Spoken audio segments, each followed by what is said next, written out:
Nagising ako nang marinig ko ang ingay sa sala. Off ang ilaw. Nakalobol yung ang TV at yun lang ang nagsilbing ilaw. Ang narinig ko palang ingay ay nanggaling sa kay Abby at Karen na inakala ko nasa TV. At nagulat ako, kitang-kita ko na ang dalawa.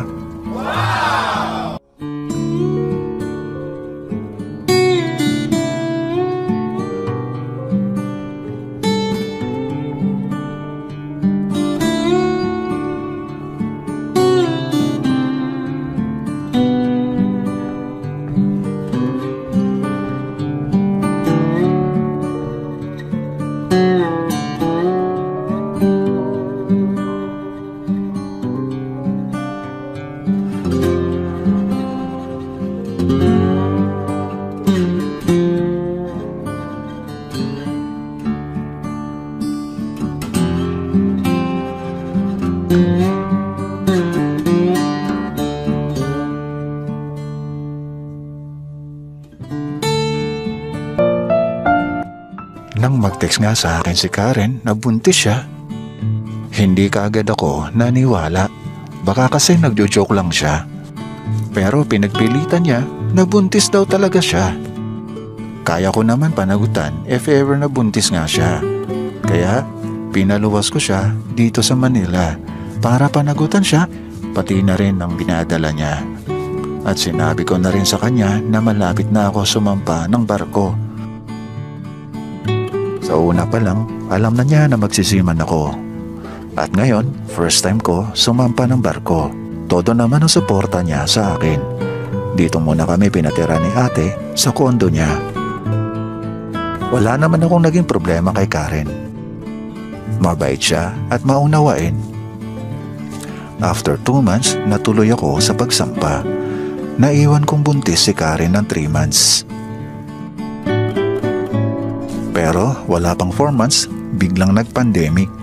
Napilitan na lamang mag-angkorahe ang barko namin sa Japan. Hindi kami pinayagang bumiyahe at dahil lockdown, hindi rin makababa para mamasyal. Mabuti na lamang may internet kaya tuloy-tuloy ang communication namin ni Karen.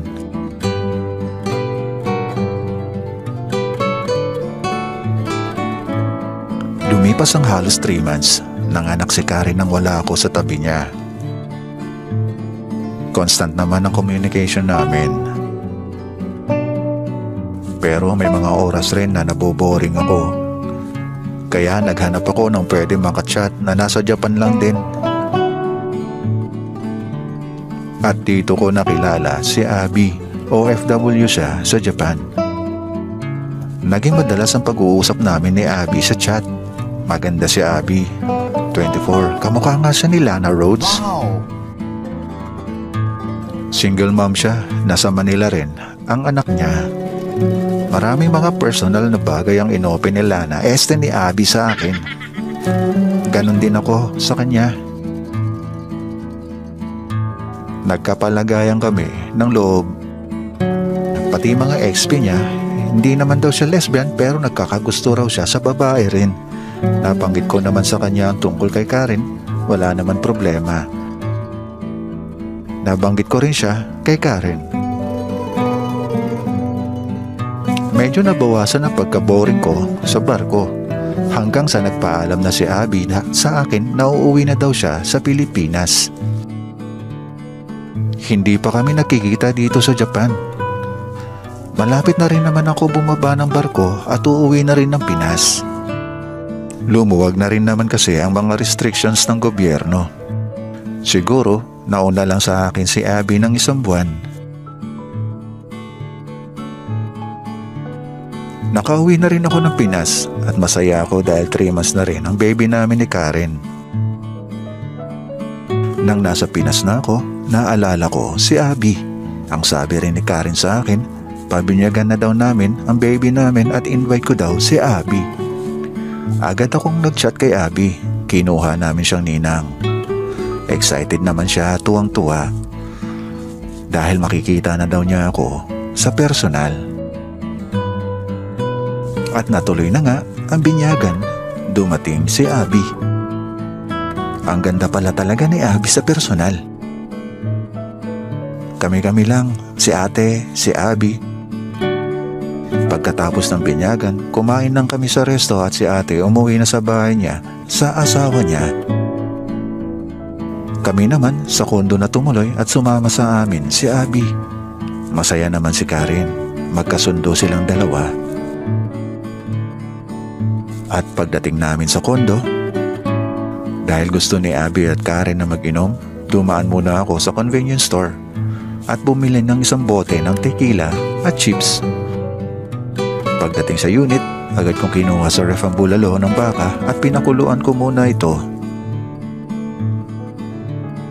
Nag-umpisa na nga ang dalawa na mag-shot. Ang saya nila panuorin, naging close ka agad habang nanonood ng movie sa Netflix. Sumasyat lang din ako ng konti, uminit ka agad ang tenga ko sa tequila. Kaya sabi ko sa kanila, alagaan ko lang muna ang baby namin. Tama naman at nakaluto na rin ako ng bulalo. Ang tagal matulog ng baby ko. Mag-aalas 7 na ng gabi. Pati ako nakatulog na rin. Nagising ako nang marinig ko ang ingay sa sala. Off ang ilaw.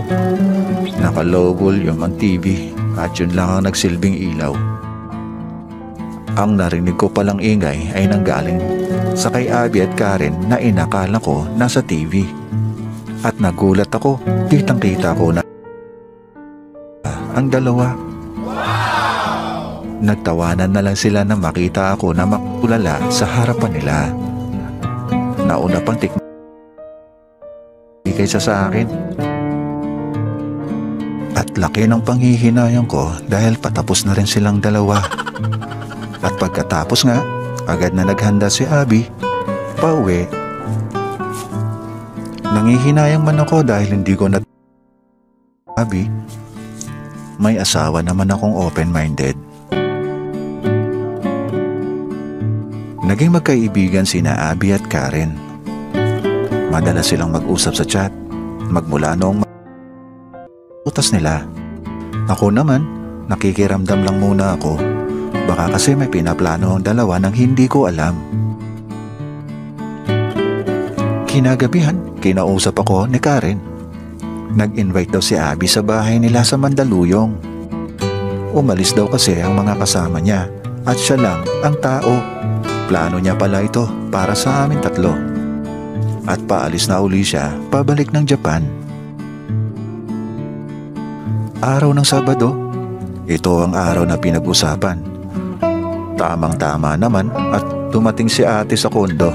Alas 3 ng hapon, dumating kami sa bahay ni Abby. Masayang-masaya naman siya na makita niya kami. Marami siyang inihandang pagkain para sa amin tatlo.